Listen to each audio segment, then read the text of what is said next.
আজকে আমরা এখানে একত্রিত হয়েছি একটা নতুন পরিবর্তনের পরে। আমি প্রথমেই তাই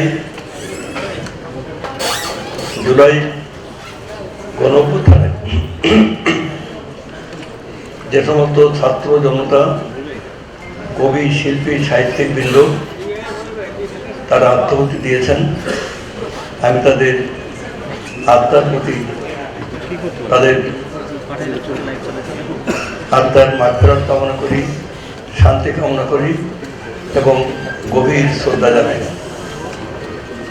আমাদের দেশে জুলাই অভ্যুত্থানের যে গভীরতা, এর যে তাৎপর্য, এর যে ব্যাপকতা, এটা যদি আমরা গভীরভাবে বিশ্লেষণ করে দেখি তাহলে দেখতে হবে যে তখনকার সময় এটা ছিল একটা অনিবার্য পরিণতি এবং নিয়তির লেখার মতনই এই অনিবার্যতাকে কেউ অস্বীকার করতে পারেনি।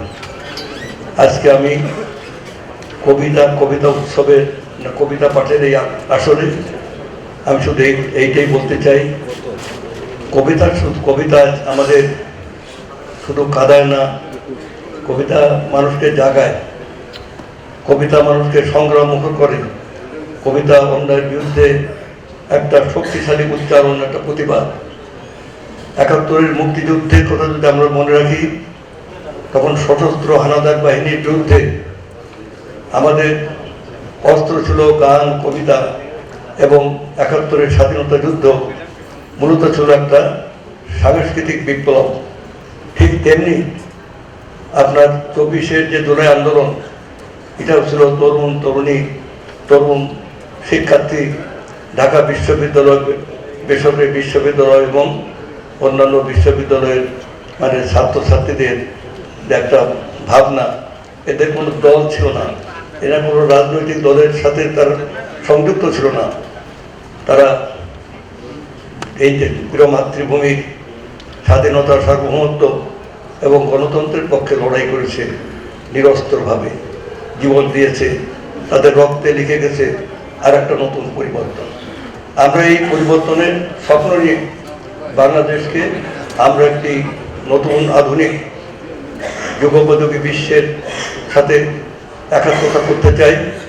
আজকে পৃথিবী যখন, বিশ্ব রাজনীতি যখন সংঘাত, সেখানে যখন ঘৃণা, বিদ্বেষ এবং বিভাজনে ভরা, আমরা সেখানে দেখাতে পারি, বাংলাদেশ সেখানে শেখাতে পারে যে বিভাজন নয়, অনৈক্য নয়, আমরা আমাদের শক্তি হচ্ছে মানুষের মানবতা এবং শান্তি। এই শান্তির বাণী নিয়ে এবং অন্যায়ের বিরুদ্ধে বিদ্রোহ করা যে ন্যায়সঙ্গত, এই ন্যায়সঙ্গত অধিকার নিয়ে আমরা অন্যায়ের বিরুদ্ধে, অসাম্যের বিরুদ্ধে আমরা লড়াই করে আমরা একটি সুখী, সমৃদ্ধ, প্রগতিশীল, আধুনিক, ধর্মনিরপেক্ষ বাংলাদেশ গড়ে তুলতে পারি।